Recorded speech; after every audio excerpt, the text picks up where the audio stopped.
Hello students, ये आप लोगों के 10th क्लास का वीडियो है जो मॉडल सेट का है, साइंस का वीडियो है।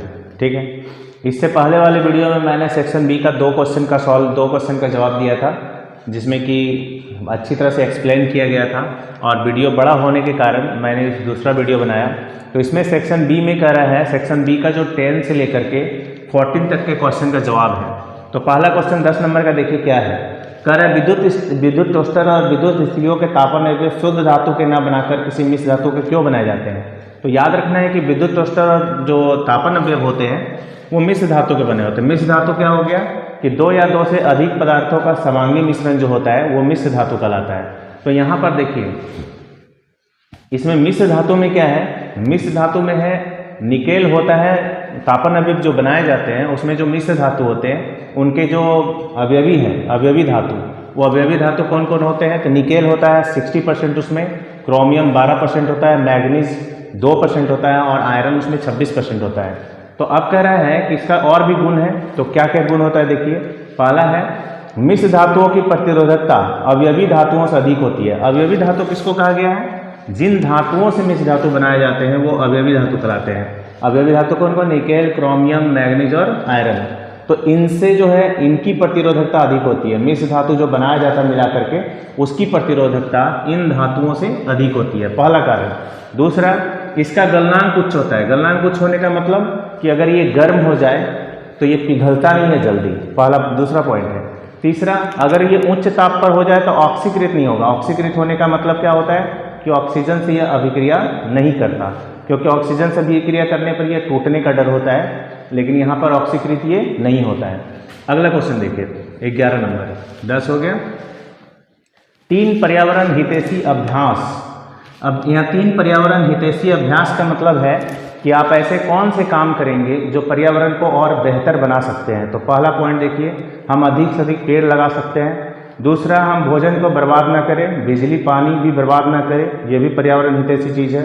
तीसरा है कूड़े कचरे को खुले में नहीं जलाना चाहिए। क्यों? क्योंकि उससे प्रदूषण होता है। 12 नंबर क्वेश्चन है समजातन।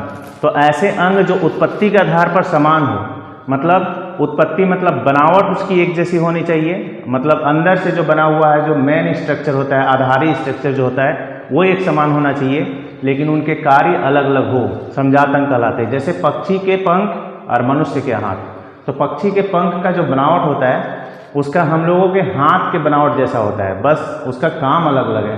पक्षी उड़ने का काम करता है और हम लोग अपने हाथों से बहुत सारे काम करते हैं, तो इसलिए समजातन कहलाएंगे। पारितंत्र में अपमार्जकों की क्या भूमिका है। यहाँ अपमार्जक जो बोला जा रहा है, याद रखना है अपमार्जक यहाँ पर बोला जा रहा है अधिकतर सूक्ष्म जीवों को ही बोला जाता है।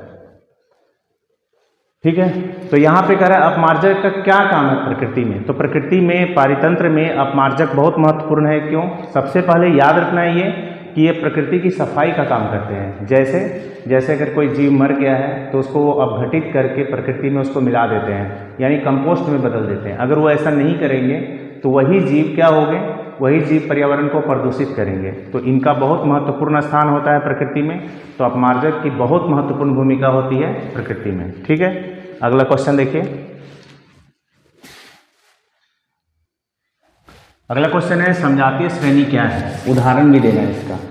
तो ये याद रखना है कि कार्बनिक यौगिकों की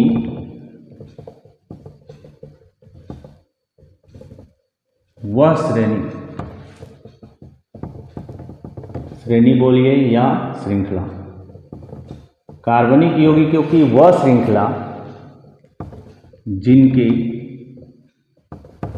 जिनके प्रकार्यात्मक समूह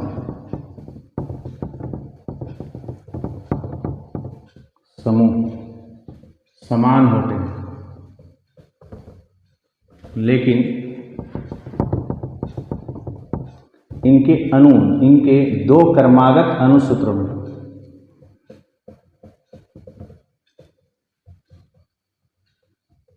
2 सदस्यों के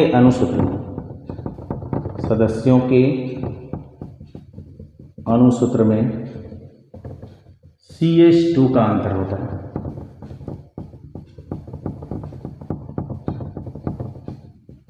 ठीक है, पर कार्बनिक यौगिकों की ऐसी श्रृंखला जिसमें प्रक्रियात्मक समूह क्या होते हैं, समान होते हैं, लेकिन इसमें क्रमागत 2 सदस्यों के अनुसूत्र में CH2 का अंतर होता है। इसका मतलब देखिए, अगर हम एल्केन समूह का बात करते हैं,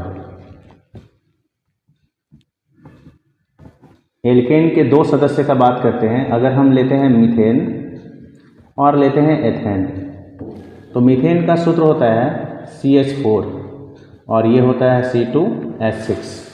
तो हम यहाँ देख रहे हैं कि इसमें देखिए CH2 का मतलब कार्बन के 1 परमाणु और हाइड्रोजन के 2 परमाणु का अंतर होता है। तो कार्बन यहाँ 1 है, यहाँ देखिए 2 है, एक कार्बन परमाणु बढ़ा और हाइड्रोजन यहाँ 4 है तो 6 है ना।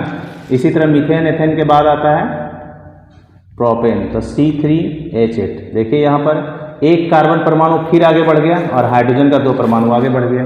तो इस तरह से 2 क्रमागत सदस्यों में CH2 का अंतर होता है। तो ऐसी श्रेणी कहलाती है समजातीय श्रेणी। ठीक है,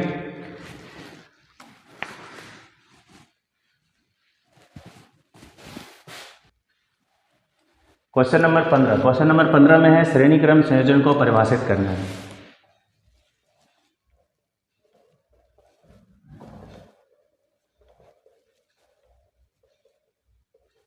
श्रेणी क्रम संयोजन को परिभाषित करना है और तुल्य प्रतिरोध का व्यंजक प्राप्त करना है। ठीक है, तो देखिए हम लोग सबसे पहले श्रेणी क्रम संयोजन का परिभाषा लिखते हैं।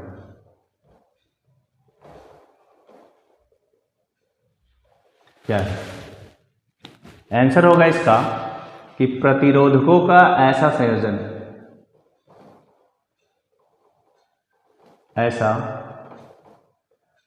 संयोजन, जिसमें सभी प्रतिरोधकों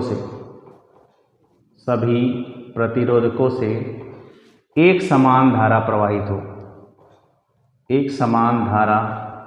हो, क्या कहलाता है, श्रेणी क्रम संयोजन कहलाता है।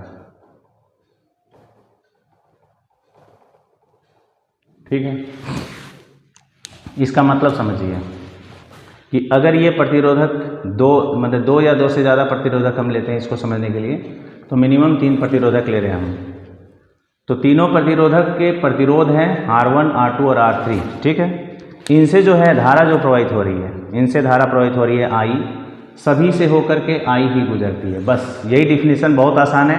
आंसर ये बोलना है प्रतिरोधकों का ऐसा संयोजन जिसमें सभी प्रतिरोधकों से एक समान धारा प्रवाहित होती है, क्या कहलाता है, श्रेणी क्रम संयोजन। ठीक, इसका तुल्य प्रतिरोध जो होता है, इसका तुल्य प्रतिरोध के लिए हम लोग व्यंजक लिखते हैं RS बराबर R1 plus R2 plus R3।